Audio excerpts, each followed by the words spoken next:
What is up, everybody? Welcome back to episode, I don't even know which one this is, of Day Tripping with the Fly Guys. It's been a pretty good run. We are getting a little later in the season at this point. Today is pretty cold. I got the warm hoodie, I got the long johns, and we brought all the warm gear today because it's it's getting cool. It's what are we in? The middle to the end of October, I think. So heading out to a lake not far from home. Probably going to be shallow water stuff this time of year, I would imagine. We're going to be up above 3,500 feet, so it'll probably be cooler up there. And hoping to find some nice fish in shallow water, staple foods. So let's see how we make out. We will see you guys at the lake.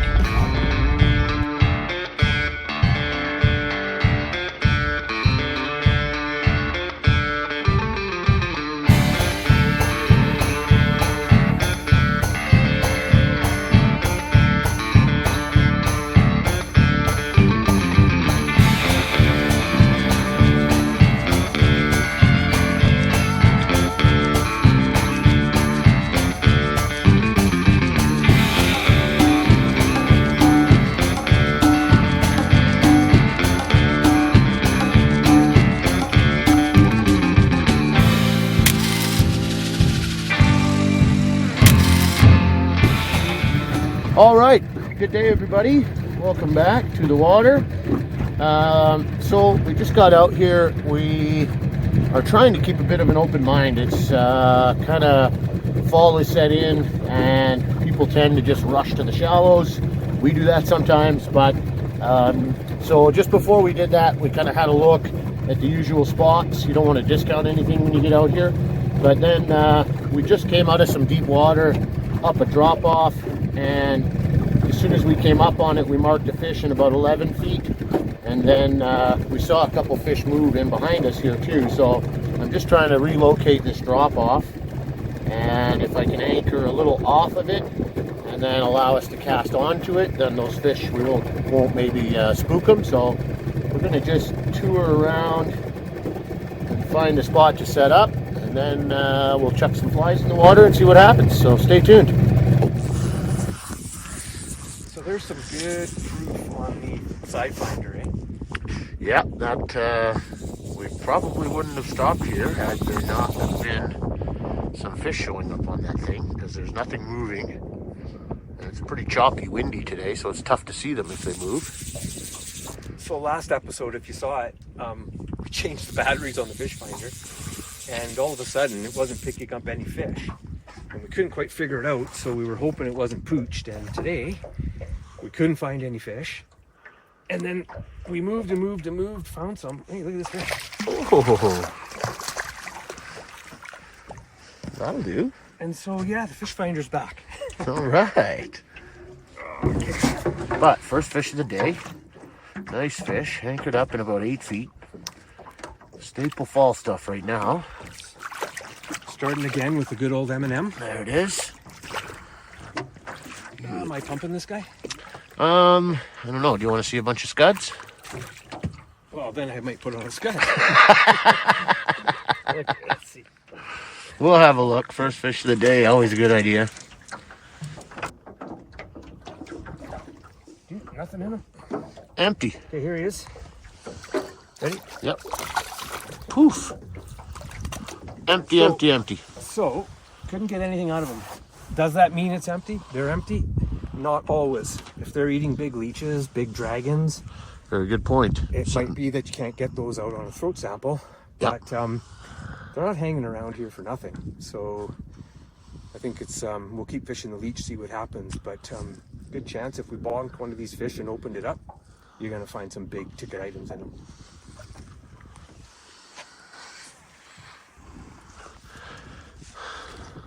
Okay. Rob on again.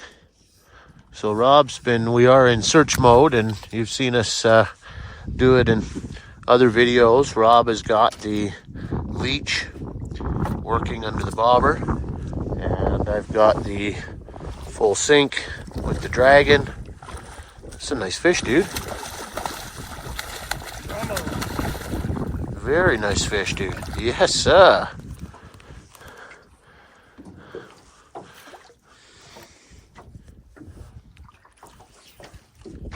long, not A little on the skinny side. but, well, that's normal for a pennask, right? It's Yep. not like they're, you know, we fish some of those lakes where they're, Yeah. look at that little yellow spot on the Oh bottom. yeah. Okay, let's get them back under the water so we don't get wet. And we get wet anyway. Well, she's gone pretty quiet at this spot. Rob got a couple fish, and it seemed like the M&M under the bobber was going to be the play.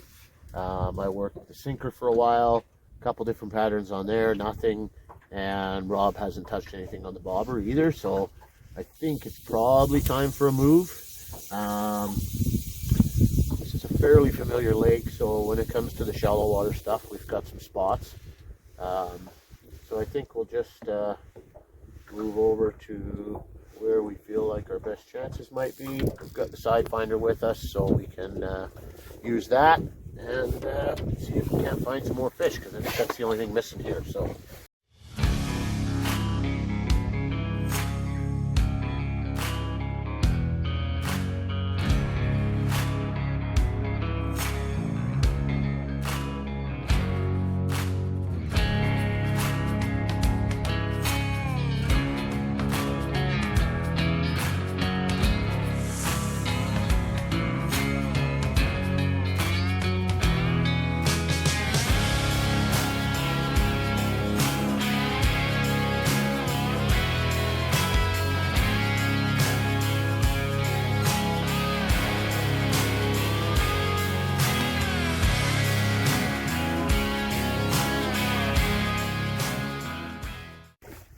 Okay, not sure if you guys can hear with the wind, but this is probably our fourth move, mostly because of the wind. Picked up some more fish on the side finder, and that's a good fish, dude. Brandon switched up to the Leech because I've had success with it. I haven't changed it all day, and we kind of been using it as the control group while Brandon's been trying different things. And finally he said, I'm putting on the Leech. And I think that was first cast in the new location, the third or fourth or fifth location. So that's a thick fish. So the first couple were skinny, and then that one I got last was okay. Yeah, definitely a good This one's got, you want me to switch over? It's got some shoulders. No, I think we can keep them over here. We got a lot of shit, for lack of better terms, underneath us. We're kind of in the weeds and the sticks, and so when I put the Leech on, I beat it up to 10 pound. Oh, you put 10 pound on? I did, yeah. Yeah, because you're pulling through this rhubarb. Yeah, there's so much of this stuff in here that I'm only 4-ish feet Oh, nice fish, dude. below the bobber.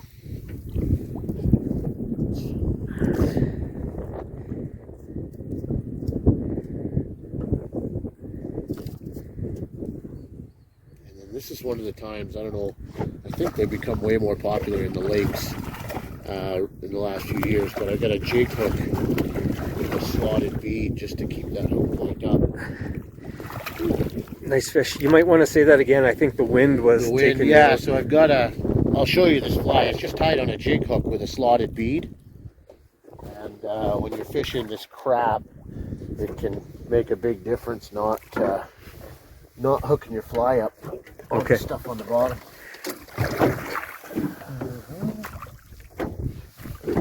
Oh, I don't know if he's a one-hander, this guy. Yeah, he's pretty thick, eh? Very thick. We'll pop that out. So nothing fancy. That gets the job done. Now we might have to pause for some stills on this guy, bud. Nice, fine looking fish. Healthy thing this is. And see you later, buddy. That was fast. Yeah.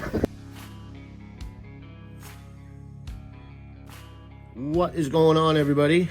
Voila, from the water to the bench, just like that. So we thought it was probably about time to tie this M&M Leech. This is a very popular pattern, been around for ever and ever. Some know it as the BMW, M&M, Baby Damsel, you name it, but you can tie this thing in a multitude of different colors. It's super simple and it crushes fish. You've heard us mention it a ton And but today we did something a little bit different, so I thought we would tell you that version. So I've got a Scud hook in the vise. These are some barbless ones I've been playing with.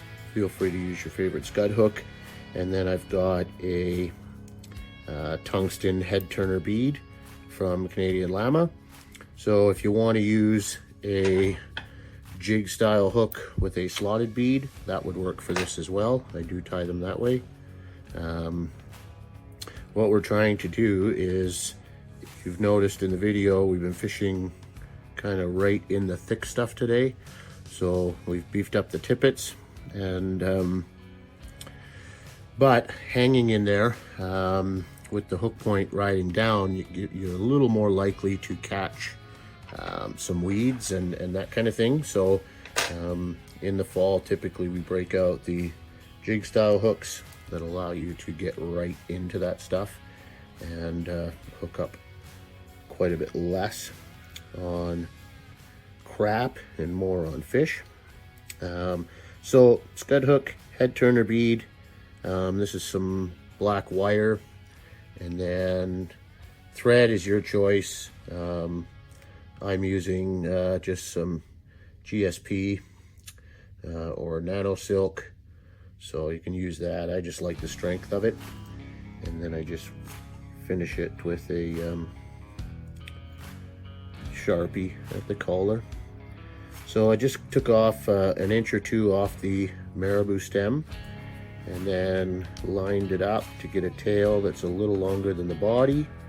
And then I'm just going to grab this marabou and twist it, and then we can just wrap that twisted marabou up the shank. As we do it, it's going to flare out and get quite happy.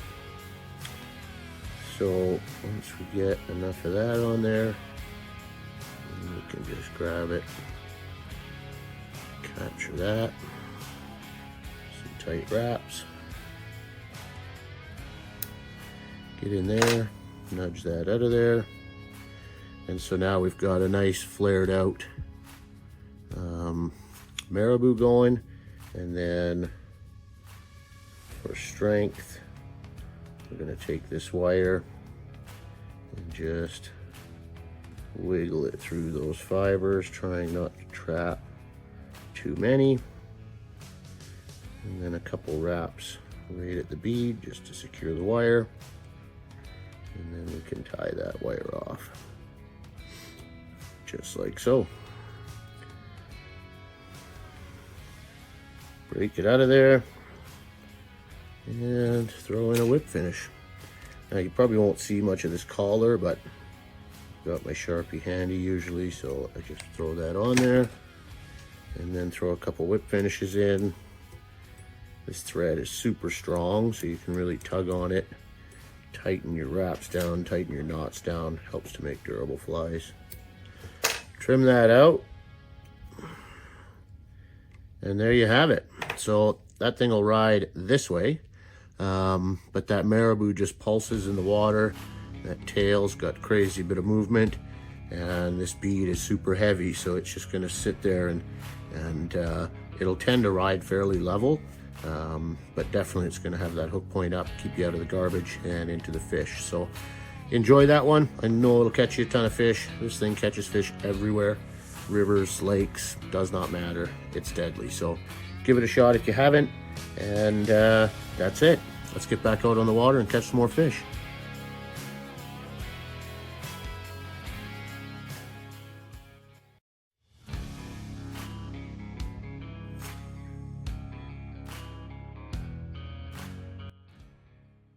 Oh, he's going under the boat. Hey, control your fish.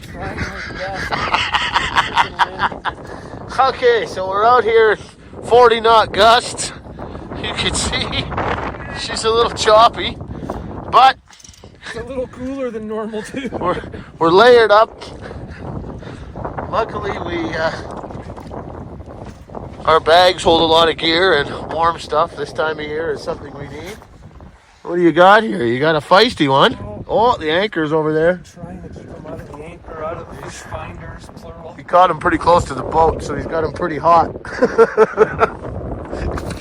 Whoa! There it is.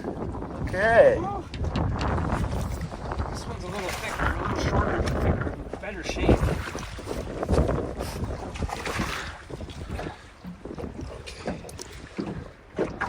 So same thing, Leech.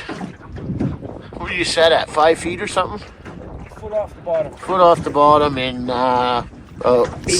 7 to 8 feet of water. So okay, so for our something to think about segment today, we thought we would kind of go over our gear and not the rods and that kind of thing, more the behind the scenes stuff.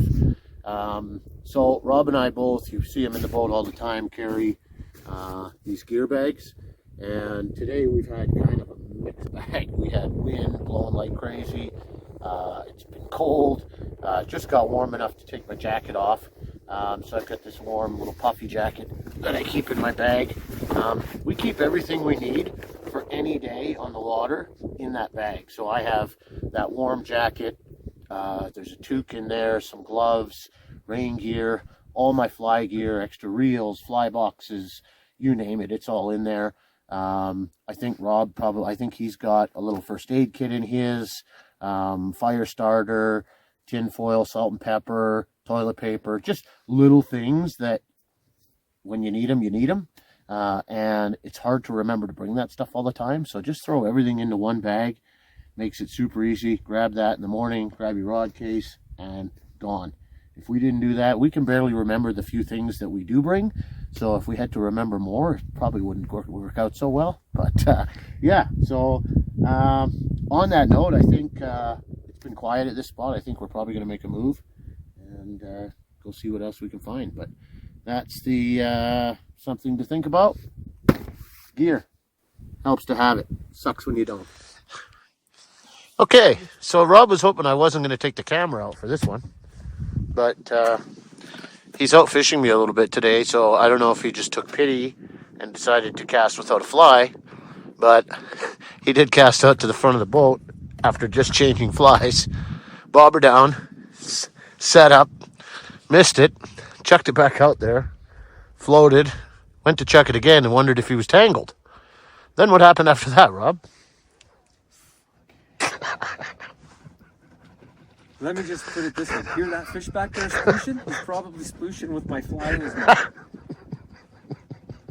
I set up on him. I felt him. I said to Brandon, like, how did I miss that fish? Like, I felt him there. And then proceeded to keep fishing for a couple of casts without a fly and wondering why all of a sudden I wasn't getting any fish.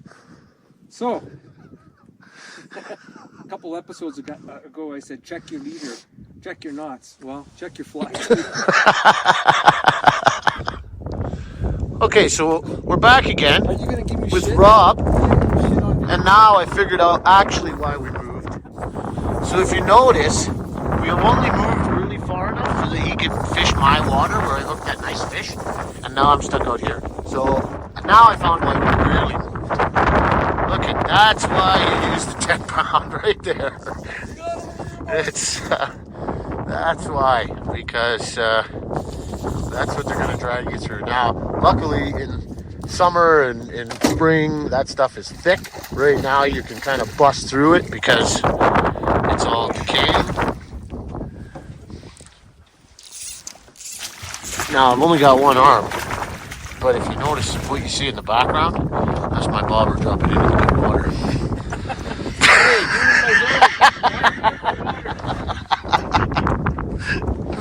Another chunky. There we go, nice. Yeah, that's a thick one. Okay. We'll put the tail underneath this time so you don't get wet. Appreciate that. No problem. So this is how the day's been going. Find a few fish, catch a few fish, move, find a few fish, catch a few fish, move. But you know what? That's kind of not just a today thing. That's kind of a fall thing. Oh, that's got a little bit of color, eh? It's a good size. Surprised me, he came out of 3 feet of water. Oh yeah, nice. Long and skinny. Long, skinny, a little colored. Yep. See you, buddy.